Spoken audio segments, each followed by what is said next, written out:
candidato, então, o seu plano de governo, o senhor tem feito uma oposição ao Pablo Marçal, ele virou meio que um antagonista do senhor nessa campanha, mas analisando os planos de governo, nota-se alguma semelhança. Nesse ponto de zeladoria, ambos falam em utilizar tecnologia para combater as falhas de zeladoria na cidade, uma reclamação constante dos moradores. Mas ficou muito genérico, a gente não consegue capturar dentro do seu plano o que é essa tecnologia. O que o senhor vai fazer para melhorar efetivamente a zeladoria aqui na cidade? Que tecnologia é essa?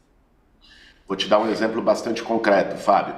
Um dos grandes problemas que as pessoas enfrentam hoje em São Paulo é a corrupção de uma poda de árvore na sua rua, na frente da sua casa. Nós vimos o efeito do péssimo serviço que a prefeitura tem feito de poda no apagão do fim do ano passado, com a ventania que derrubou várias árvores que já deveriam estar ou podadas ou ter sofrido algum tipo de manejo.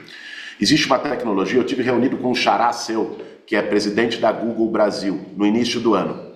E ele apresentou um conjunto de tecnologias que a Google desenvolveu em parceria com outros centros de tecnologia, com universidades, de cidades inteligentes e inovadoras no mundo todo. Algumas já estão sendo aplicadas em cidades norte-americanas, no Canadá e na Europa. Uma delas é em relação à poda de árvore. Você tem hoje uma tecnologia via satélite que mapeia, a partir da copa das árvores, quais aquelas que demandam poda mais urgente, manejo ou eventualmente remoção, mapeia inclusive a saúde das árvores e dá isso para a prefeitura de maneira pronta. Como é que funciona o sistema hoje? A prefeitura não faz busca ativa, é por denúncia no 156. A pessoa liga, denuncia e às vezes demora um ano para conseguir uma poda de árvore.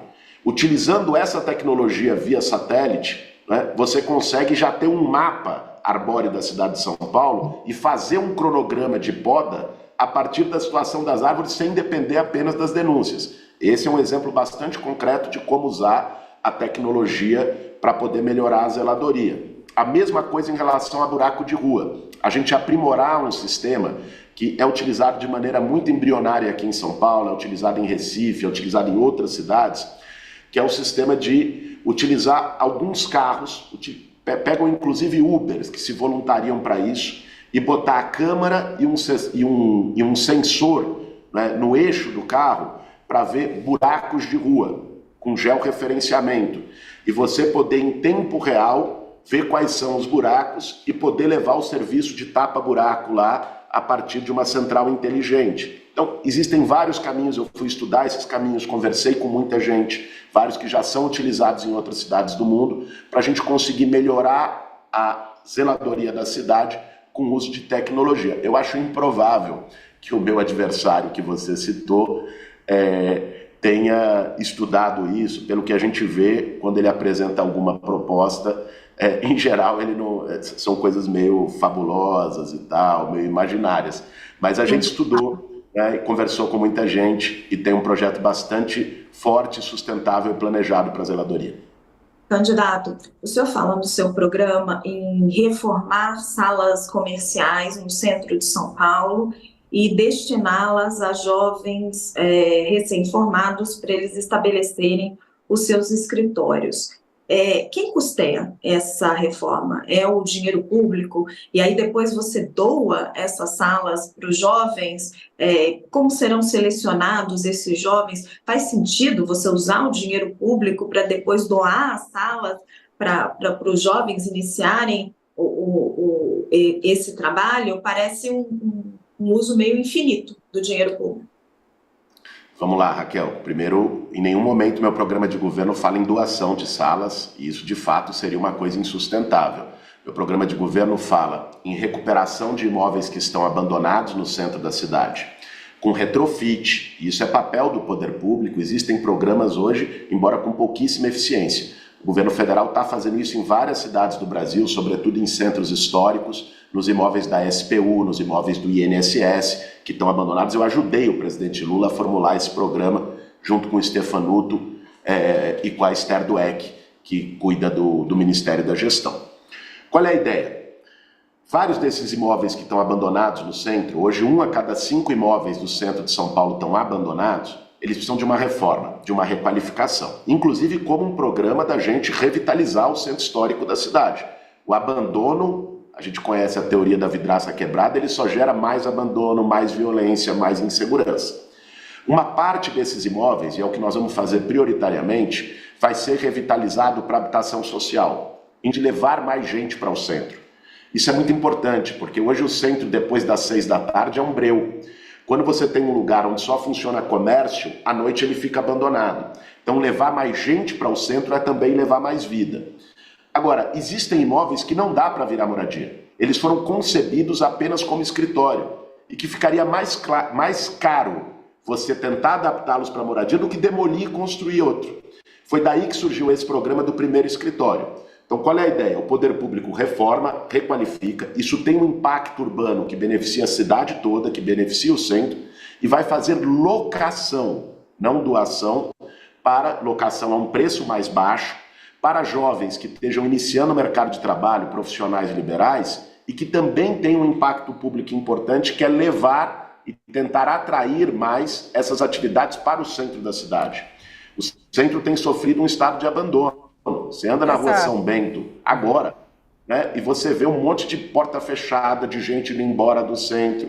Então, estabelecer esses escritórios... O que alguns urbanistas até falam, né, candidato? O que alguns urbanistas até falam é que talvez essa história de escritórios para jovens é até um pouco ultrapassado, porque hoje em dia, olhando para o mercado de trabalho, olhando para o futuro, né, os jovens estão fugindo de escritórios, por exemplo, né? Talvez usar esses espaços para alguma outra forma. Construir escritórios para jovens é alguma coisa que algumas pessoas que a gente ouviu achou um pouco ultrapassado. O senhor não acha ultrapassado? A prefeitura vira uma imobiliária, né? Porque aí ela faz a locação do imóvel, ela cobra essa locação, se não pagar, ela despeja, enfim. Vamos lá, vou responder as duas questões. Primeiro, não é uma imobiliária, aliás, é o que a Prefeitura de Paris tem feito, Raquel, no projeto de redução de distância do Paris 15 Minutos, para poder induzir atividades econômicas em algumas regiões que são importantes para uma visão urbana. Então, por exemplo, a Prefeitura de Paris tem feito locação para comércios, inclusive, nas periferias da cidade, para poder gerar mais empregos nessas regiões, para poder ter atividades econômicas em regiões onde são carentes dessas determinadas atividades. Isso é um instrumento de política urbana que a Prefeitura tem e aqui em São Paulo nós queremos adotar. Em relação ao escritório que a Fabiola colocou, Fabiola, a gente não pode fazer uma generalização. Logicamente, hoje a gente vive uma economia em que há muito empreendedorismo, em que há uma economia digital. Inclusive, um dos meus grandes programas, espero que a gente tenha a oportunidade de falar dele aqui, é o Centro de Oportunidades. É um que me faz brilhar o olho, que é formação de jovens na periferia para poder se ligar a essa nova economia pós-industrial, uma economia de serviços, inclusive de serviços digitais, que marca hoje as grandes metrópoles do mundo.